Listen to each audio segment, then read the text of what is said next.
मित्रों, बूढ़े गिद्ध ने बताया, घर में आने के बाद स्त्रियां संतुष्ट कब होती हैं?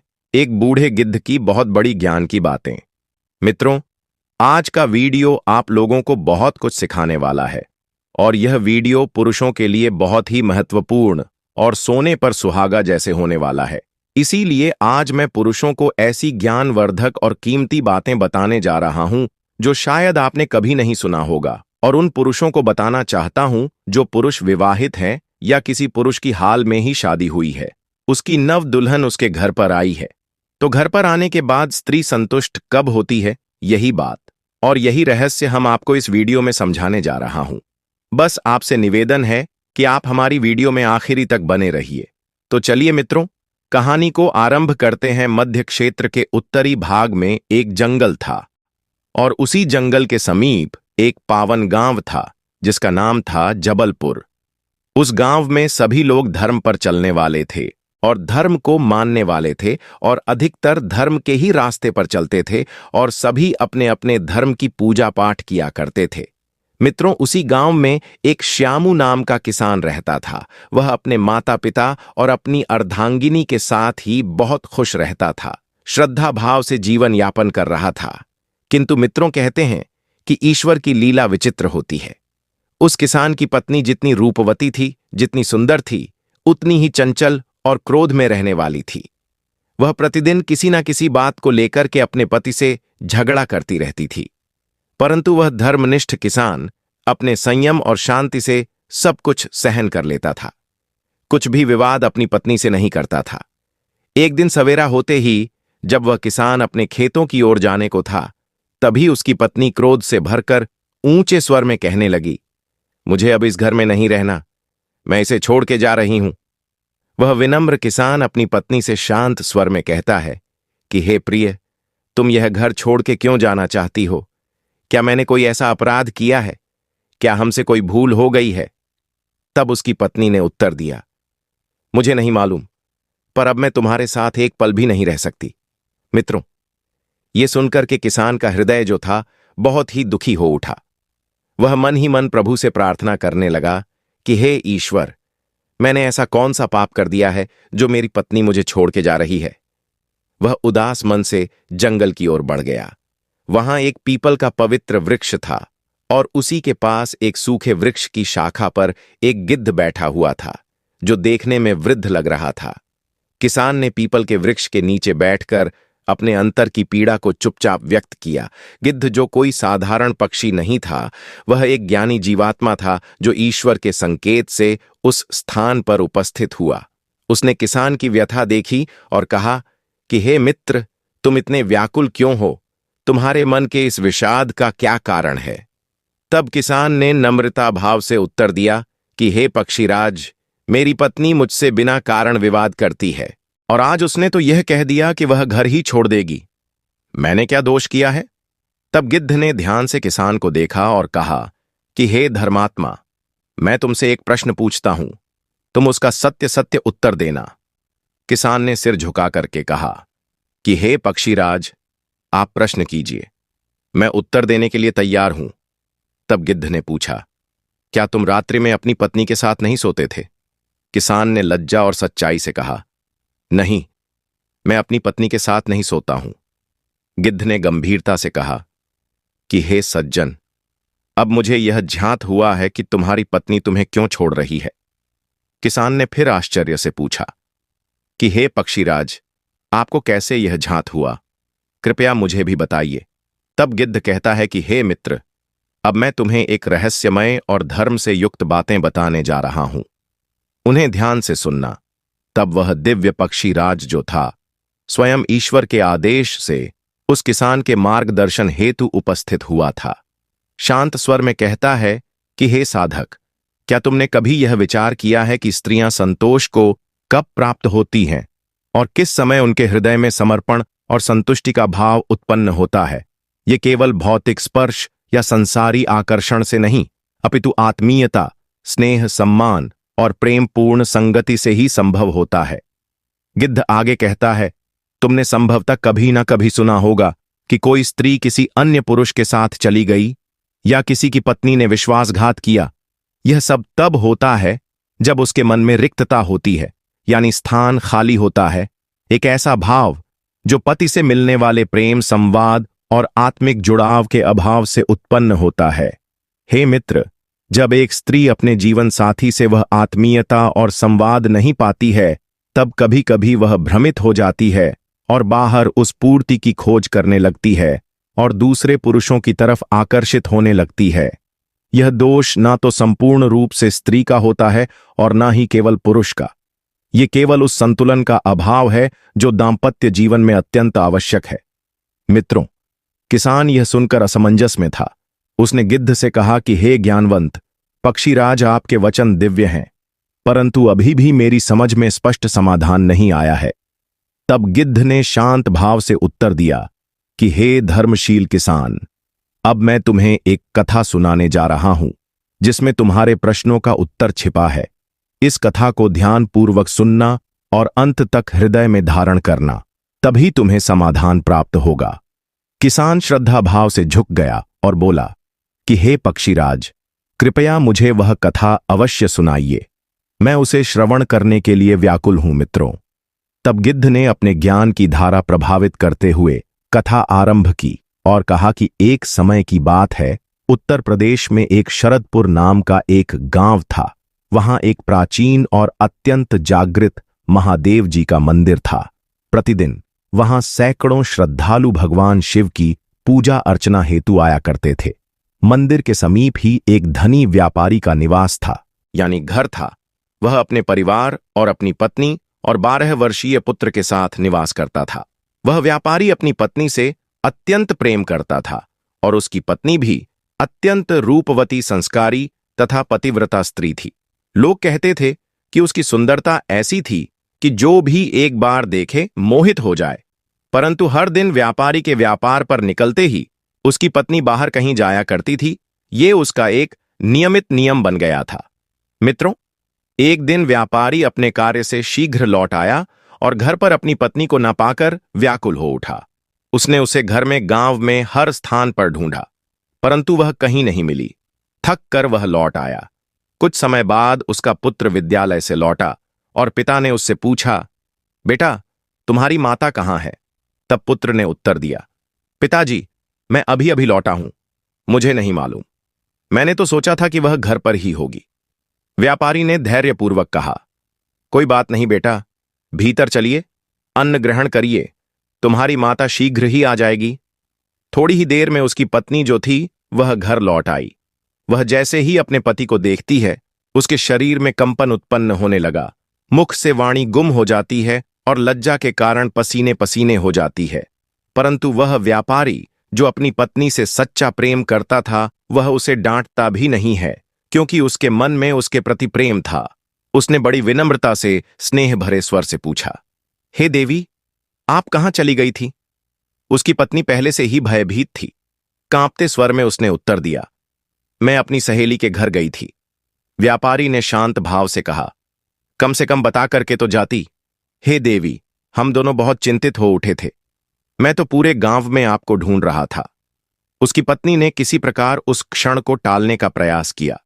फिर समय बीतता संध्या हुई, सबने भोजन किया और विश्राम को चले गए। सवेरा हुआ, व्यापारी अपनी दिनचर्या के अनुसार व्यापार के लिए चल पड़ा। लेकिन उस दिन भी जैसे पूर्व दिन हुआ था, पत्नी पुनः कहीं चली गई। व्यापारी जब शीघ्र घर लौटा तो देखता है घर सूना है, पत्नी नहीं है। अब उसका हृदय आशंकाओं से भरने लगा। पत्नी के लौटने पर उसने पुनः आदरपूर्वक पूछा कि हे प्रिय, तुम कहां चली गई थी? पत्नी ने फिर बहाना बना लिया, पर अब व्यापारी का अंतर मन जो था अस्थिर हो चुका था। उसने निश्चय किया कि अगले दिन सब जान करके ही वो रहेगा। दूसरा दिन हुआ और दूसरे दिन वह व्यापार का बहाना बनाकर घर से निकला और एक वृक्ष के पीछे छिपकर प्रतीक्षा करने लगा। पत्नी जब घर से बाहर निकली तो उसने उसका अनुसरण किया। पत्नी एक निर्जन वन में स्थित एक झोपड़ी तक जा पहुंची।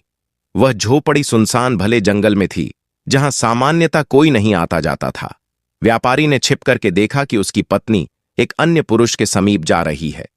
ये दृश्य देखकर उसका हृदय जो था वह कांप उठा। जिस पर उसने अपार श्रद्धा रखी, ऐसा कर रही थी। वह देखता है कि वे दोनों झोपड़ी के भीतर चले जाते हैं और फिर जो दृश्य होता है वह उसके विश्वास को चूर चूर कर देता है। उसके नेत्रों असुरों से भर उठते हैं। वह किसी प्रकार वहां से लौट आता है। घर पहुंचने के बाद कुछ समय बाद पत्नी भी लौट आती है और पूर्व बहाना बनाने का प्रयास करती है, पर व्यापारी सब जानते हुए भी शांत बना रहता है। वह उस रात्रि ना सो पाया। पूरी रात उसका जो मन था वह विचलित रहा। प्रातः काल वह स्नान करके अपने गुरु बाबाजी के आश्रम पहुंच जाता है। वे तपस्वी तत्वज्ञानी भविष्य दृष्टा संत थे। व्यापारी ने उनके चरणों में श्रद्धापूर्वक नेत्रों से प्रणाम किया। बाबाजी ने स्नेहपूर्वक कहा कि बालक, तू रो क्यों रहा है? कौन सी पीड़ा तुझे इतना व्याकुल कर रही है कि तू आज मेरे पास इतने समय बाद इस दशा में आया है? व्यापारी ने अपने आंसू पोंछते हुए कहा कि गुरुदेव, मैं एक ऐसी गहरी दुविधा में फंस गया हूं जहां से निकलना असंभव प्रतीत हो रहा है। आप ही मेरी कुछ मदद कर सकते हैं और आप ही मार्गदर्शन कर सकते हैं। मेरी रक्षा कीजिए, अन्यथा मैं यह वेदना सह नहीं पाऊंगा। बाबाजी ने शांत स्वर में कहा कि हे वत्स, निश्चिंत रहो, अपनी पीड़ा मुझसे कहो। जो भी तेरे हृदय में है वह सब स्पष्ट बता दे, मैं तेरी सहायता अवश्य करूंगा। मित्रों, बूढ़ा गिद्ध जो है वह किसान से कहता है। इस प्रकार व्यापारी कांपते स्वर में कहने लगा कि हे प्रभु, मैं अत्यंत व्यथित मन से आपकी शरण में आया हूं। बीते कई दिनों से मेरी आत्मा शांत है। जब मैं अपने कर्म पथ पर बाहर होता हूं और मेरा पुत्र विद्यालय में होता है, तब मेरी जीवन संगिनी, जिसे मैंने अपने हृदय की गहराइयों से प्रेम किया है, वह एक अज्ञात पुरुष से मिलने जंगल में जाती है। वहां एकांत कुटिया में वह उसके साथ समय व्यतीत करती है, अपनी देह की तृष्णा को तृप्त करती है और फिर घर लौट आती है, मानो कुछ हुआ ही ना हो। हे प्रभु, हे गुरुदेव, जब मैं उससे पूछता हूं कि वह कहां थी, तो वह हर दिन कोई नया बहाना बना देती है। मेरा हृदय यह सब देख करके टूट जाता है। फिर भी मेरी आत्मा उससे जुड़ी है। मैं समझ नहीं पा रहा हूं कि वह जो मुझसे प्रेम करती थी, मेरे होते हुए भी किसी अन्य के साथ ऐसा क्यों कर रही है। हे दयानधान गुरुदेव, मुझे मार्गदर्शन दीजिए। मुझे समझाइए कि मेरी पत्नी, जिसे मैंने अपनी आत्मा का अंश माना, क्यों किसी और की ओर आकर्षित हो गई। मेरे मन में व्याकुलता है। रात भर नींद नहीं आती। मैं स्वयं अपनी आंखों से यह सब देख चुका हूं और यह दृश्य मेरी आत्मा पर गहरे घाव छोड़ गया है। हे करुणामयी प्रभु, कृपया मुझे इस पीड़ा से बाहर निकालिए। मेरी जीवन संगिनी ऐसा आचरण क्यों कर रही है? मुझे शक्ति दीजिए कि मैं इस परिस्थिति को समझ सकूं और सही निर्णय ले सकूं। मित्रों, तभी एक दिव्य पुरुष, एक तपस्वी बाबाजी जो त्रिकालदर्शी ज्ञानी थे, बोले कि हे बालक, धैर्य रख, मैं ध्यान में जा रहा हूं और परम सत्ता की कृपा से तुझे उत्तर दूंगा। मित्रों, कुछ क्षण ध्यान की गहराई में उतरने के बाद बाबाजी नेत्र खोले और कहा, अब मुझे सब कुछ झांत हो गया है। तेरी पत्नी ऐसा आचरण क्यों कर रही है? व्यापारी ने विनम्र स्वर में कहा कि हे प्रभु, कृपा कर मुझे इस रहस्य का पूर्ण बोध कराइए। मैं यह जानने के लिए अत्यंत व्याकुल हूं कि वह देवी, जिसे मैंने सदा सच्चे हृदय से प्रेम किया है, वह क्यों किसी अन्य पुरुष के संग चली जाती है। बाबाजी ने गहन दृष्टि से उसकी ओर देख करके कहा कि बेटा, उससे पहले मैं तुमसे कुछ पूछना चाहता हूं। उत्तर केवल तुम्हारा सत्य होना चाहिए। झूठ मत बोलना, क्योंकि शक्ति समाधान की ओर ले जाएगा। क्या ऐसा कभी हुआ है कि तुमने अपने ब्रह्म तेज का नाश किया हो? क्या तुम्हें कभी उस मार्ग पर जाने की आदत पड़ी हो जिसे शास्त्रों ने वर्जित माना है, जैसे आत्मभोग की प्रवृत्ति? और क्या तुम्हारे साथ यह भी हुआ है कि व्यापार में इतना तुम लीन हो गए हो कि तुम अपनों को समय नहीं दे पाते हो?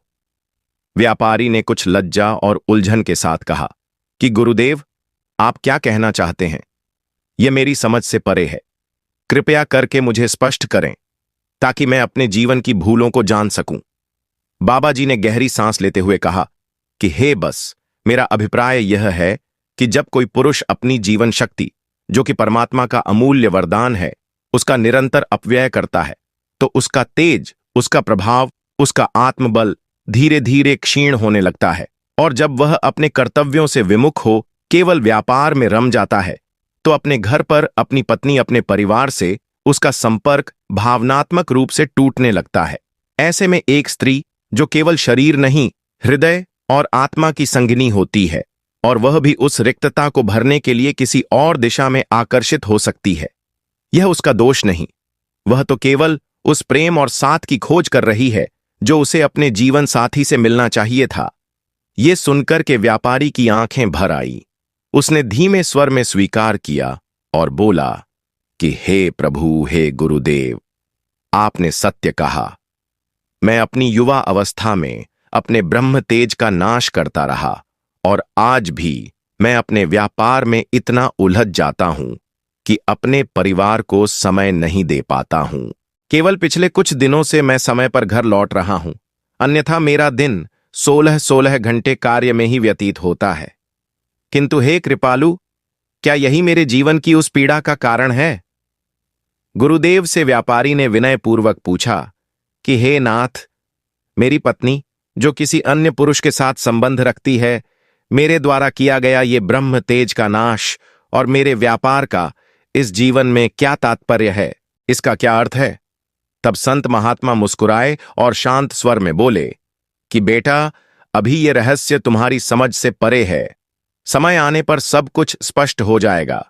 किंतु आज मैं तुम्हें एक पावन कथा सुनाता हूं, एक ऐसी कहानी जो पुरातन काल से जनमानस में प्रचलित है। इसे सुनने के बाद तुम्हारा अंतर्मन स्वयं उत्तर प्राप्त कर लेगा। व्यापारी ने हाथ जोड़ते हुए निवेदन किया कि हे प्रभु, कृपया वे दिव्य कथा सुनाने की कृपा करें। बूढ़ा गिद्ध किसान से कहता है कि हे कृषक, वह महात्मा उस व्यापारी को कहानी सुनाते हैं और कहते हैं कि हे बेटा, जिस प्रकार तुम्हारा चित्त आज विचलित है, ऐसी अवस्था एक महापुरुष की भी थी जो धरती पर एक धर्मप्रिय राजा के रूप में जन्मा था। उसका नाम था राजा राजवंश। वह राजा अपनी प्रजा से अत्यंत प्रेम करता था। उसका मन सदा उनके कल्याण में लगा रहता था। वह प्रजा की पीड़ा में इतना डूबा रहता कि अपनी पत्नी का ध्यान तक नहीं रख पाता था। रानी प्रतिदिन उसका इंतजार करती, रात भर जागती और अंत में अकेली ही सो जाती। जब प्रात जागती तब भी राजा उसके समीप नहीं होता था। वह सोने से पूर्व आता, ना ही जागने पर दिखाई देता। रानी उसे अत्यंत प्रेम करती थी और मन ही मन ये आकांक्षा रखती थी कि राजा थोड़ी सी अपनी सुध उसे भी दे। परंतु राजा तो प्रजा के कार्यों और राजधर्म में इतना लीन था कि पत्नी के लिए समय निकाल पाना कठिन होता गया। एक दिन राज्य के हित के लिए राजा को किसी दूरस्थ प्रदेश की यात्रा पर जाना पड़ा। वह अपनी पत्नी से आज्ञा लेने आया और बोला, प्रिय, राज्य के हित में मुझे ये यात्रा करनी ही होगी। कृपया मेरा मनोहर स्वीकार करो। रानी ने उसे रोकना तो चाहा, पर जानती थी कि यहां रहते हुए भी वह केवल प्रतीक्षा ही तो करती है। राजा जब धर्म और प्रजाहित के कार्यों में संलग्न होकर दूसरे राज्य की यात्रा पर गया, तब रानी अपने अंतर में एक गहन रितता अनुभव करने लगी। उसकायित जो था विचलित हो उठा, जैसे कोई आत्मा अपने ईश्वर से बिछड़ जाने पर व्याकुल हो जाती है। उसका शरीर तो महल में था, परंतु उसका हृदय अपने प्रिय के स्नेह और स्पर्श की पुकार कर रहा था। दुख की उस घड़ी में रानी का मन और तन दोनों बेचैन हो उठे। वह जानती थी कि राजा अपने कर्तव्यों में तल्लीन है, लेकिन उसका स्त्री सुलभ मन एकांत की तपिश से जलने लगा था। ये अवस्था किसी साधक की उस व्याकुलता के समान थी जो अपने प्रभु के दर्शन के लिए तड़पता है। उसी समय एक राजसेवक भोजन का आमंत्रण देने आया। उसने रानी को अचेतन अवस्था में देखा। मन की व्यथा और विरह की पीड़ा उसके चेहरे से स्पष्ट झलक रही थी।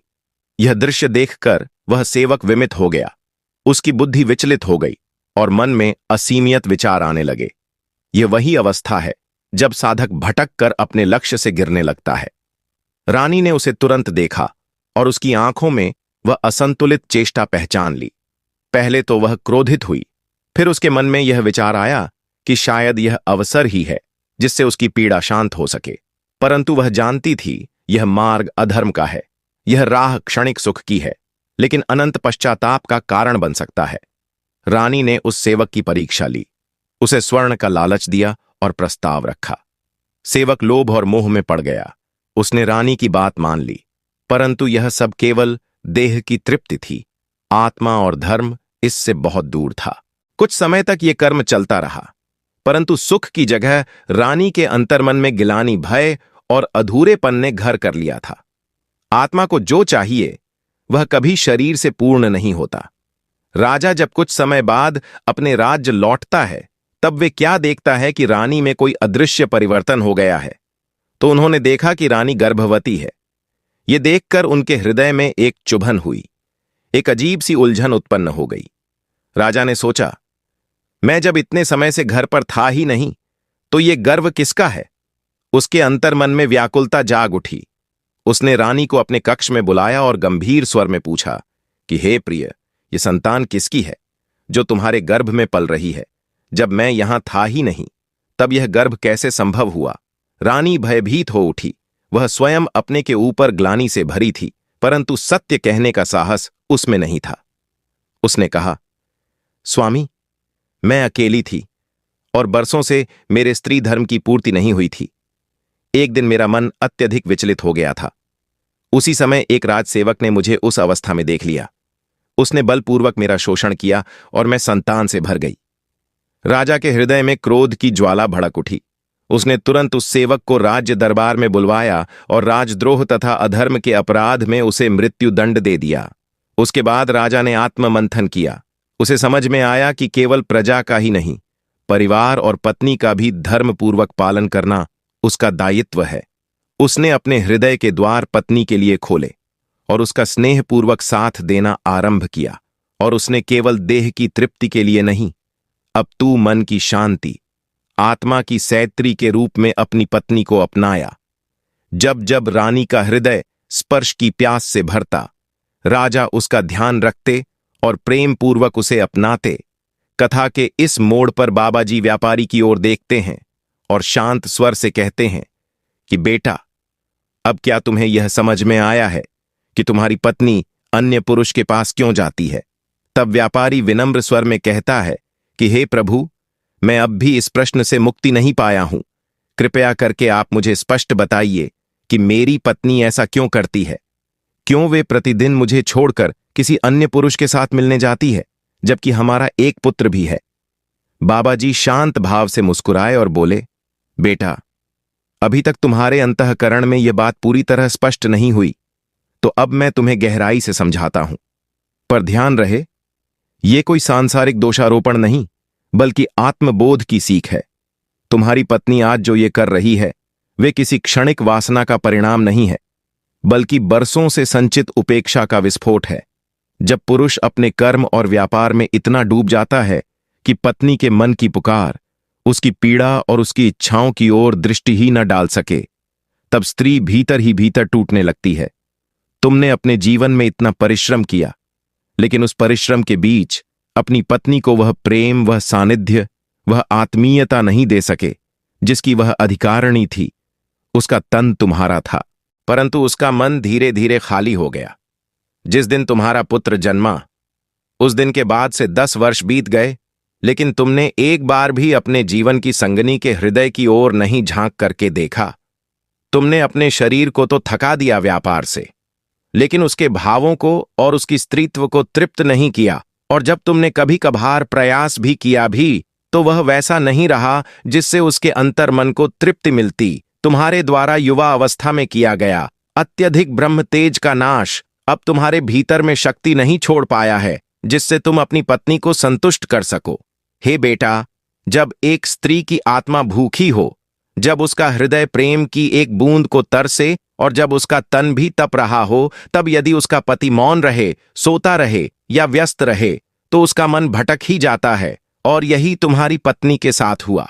एक बार उसने अपनी पीड़ा किसी और के पास व्यक्त की और फिर उस राह पर आगे बढ़ती गई।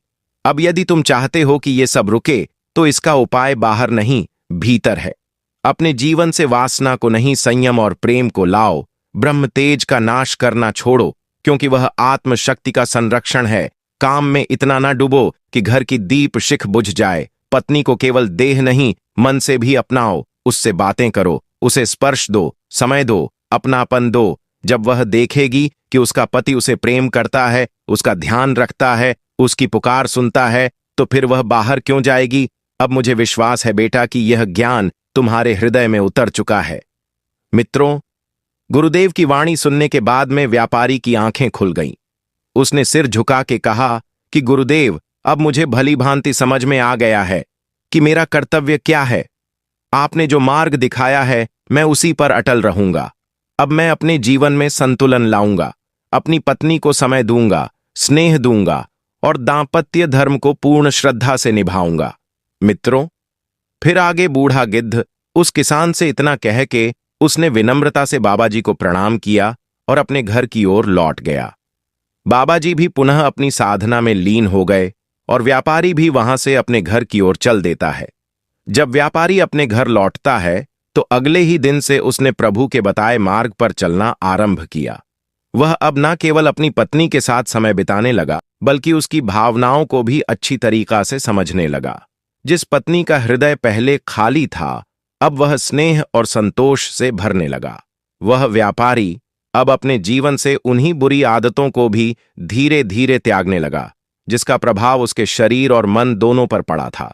उसे अब यह भली भांति समझ में आ गया था कि ब्रह्म तेज की रक्षा न केवल आत्मबल देती है बल्कि दाम्पत्य सुख का भी मूल आधार है। इसलिए ब्रह्म तेज का नाश करने वाले जैसे व्यसन से दूर होकर वह अपने शरीर को पवित्र और संतुलित रखने लगा। जब वह अपनी पत्नी के साथ संबंध स्थापित करता तो उसमें प्रेम होता, सच्चा समर्पण होता और आत्मिक संतोष होता।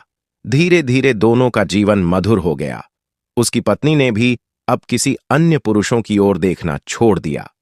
दोनों के बीच पुनः वह स्नेह, विश्वास और अपनापन जाग गया जो एक गस्थ जीवन का मूल है। कुछ समय बीतने पर ईश्वर की कृपा से उन्हें एक और संतान प्राप्त हुई।